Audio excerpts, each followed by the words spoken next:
What's up guys, BT Kicks here and welcome to another episode of Kaki Kartel. And today we've got a very special performance review for you guys, and it's none other than the Nike Air Fear of God 1.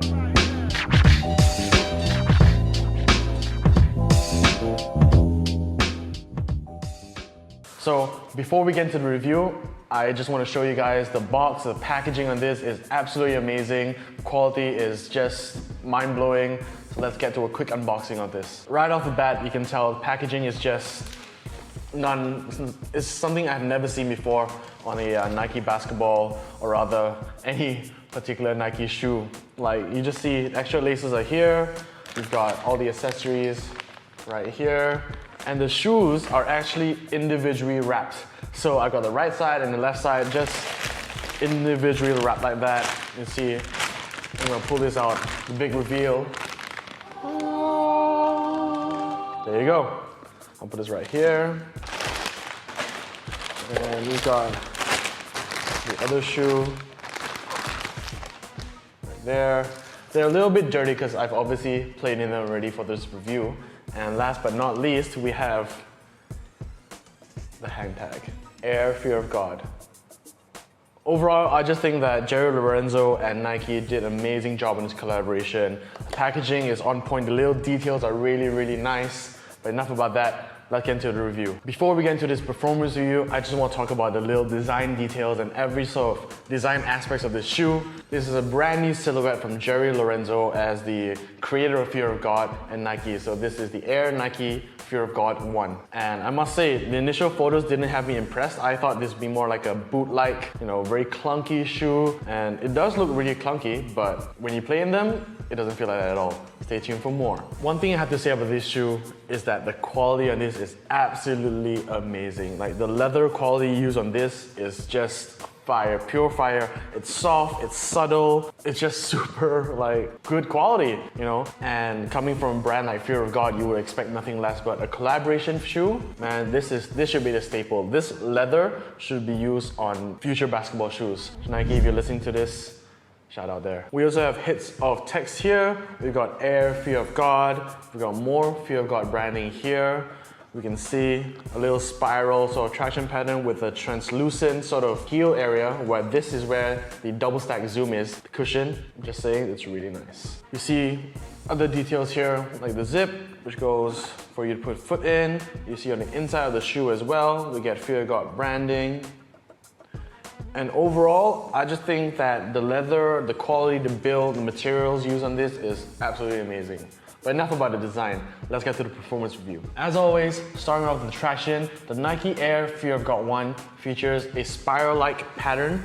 This one has a sort of solid and translucent blend. So you get a solid traction pattern here and the translucent pattern here. But overall, it really works. Like, you think that the spiral pattern would not work on clean courts, on dusty courts. I was good. And generally, I would not play these outdoors because it is quite thin, so this will wear down fairly quickly. But on indoor courts, be it dusty, mildly dusty, or clean, traction has got you held down. These are actually quite good traction-wise. Overall, I think the traction really surprised me. At first, I was skeptical, but playing them in a few games after that was good. Traction is on point with this shoe. Moving on, this is honestly one of my favorite aspects of this shoe. The Nike Air Fear of God features a full-length zoom, which is double stacked in the heel. What that means is that there's a layer of full-length zoom air, as well as another zoom air unit in the heel. So that's what they call a double stack zoom air. You can see here, the translucent bit. This is where the extra airbag is. And honestly, comfort in this is mind-blowing. Even if these weren't a performance basketball shoe, I will definitely still rock this casually. The full-length zoom double stack is just next level comfort. If you're a fan of full-length zoom, then you would definitely love playing these, as it is not just full-length zoom, but also double stacked, which makes it super comfy. Overall, I give cushion on these a solid 10 out of 10. Moving on to the materials, as I said before at the start of this video, the materials on this shoe are just absolutely amazing. You can see it right here. Even if I sort of crease that leather, you can see how soft and solid it is, which is really good because This kind of leather will conform around your foot and will, after a while, the more you play in them, they will feel very soft and comfortable, as well as being more durable than, I'd say, other mesh sort basketball shoes. But I still wouldn't recommend these outdoors, as from the wear and tear, you will damage it. And why would you damage such nice quality leather? Stick to playing these indoors, not outdoors. Moving on to the fit of this shoe.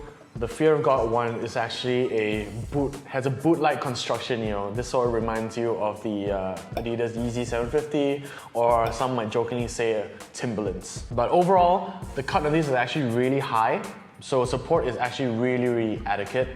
For a high-cut shoe like this, the lockdown actually comes from the back here.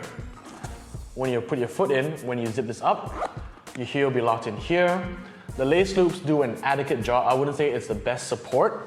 However, my one issue with the support and lockdown in this is that the top bits here, where it is not covered by these plastic bits here, I guess. Anything above here, you sort of feel a little bit loose. It might not be uncomfortable, but it's definitely something that you might take getting used to. But for me, after a few runs, it didn't really bother me anymore. Overall, I think that the support and lockdown on the Fear of God one is adequate. There's nothing really to rave home about. It just sort of gets the job done.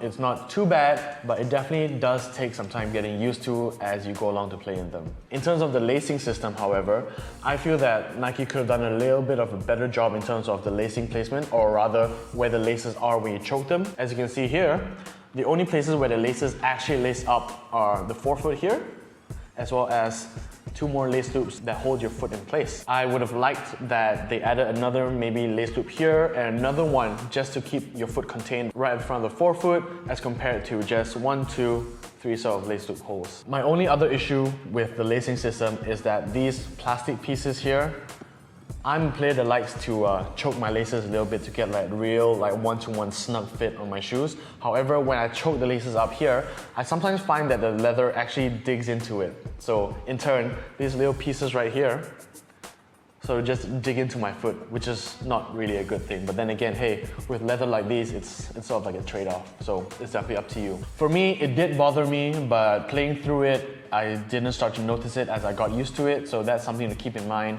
if you're ever gonna play or you're gonna wear these shoes. Moving on to sizing, I went through the size. I'm a 10.5 usually, and I went to a 10.5 in these.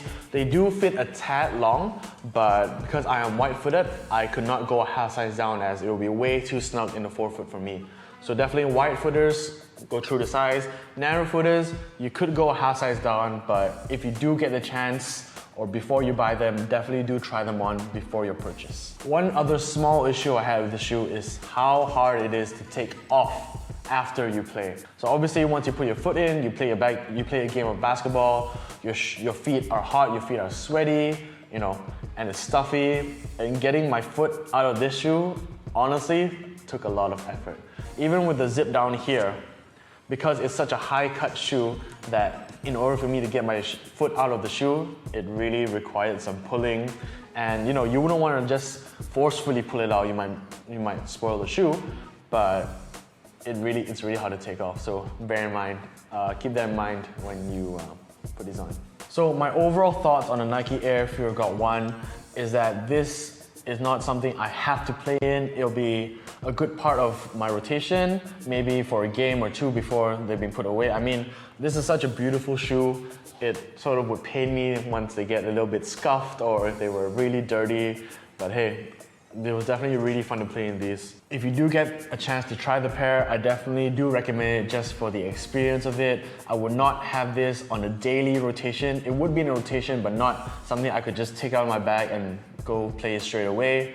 And yeah, if this is a direction where Nike and Fear of God are going, I'd love to see what else they can come up with. I know there are some other models such as the Nike Air shoot-around Fear of God, but I haven't had a chance to try that yet. So if you have tried it, let me know in the comment section down below how those played as compared to these. So that takes care of the performance review, guys. I hope you enjoyed it. Let me know your thoughts on the comment section down below, what you think of the Nike Air Fear of God 1s.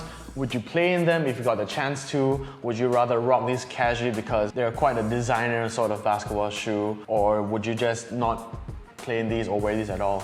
Let me know. As always, subscribe down to Huddle down below for more performance reviews, as well as subscribe to my Instagram at BTKicks, where I do sneak performance reviews as well as preview the shoes that I'm going to be testing. Until next time, guys, we out.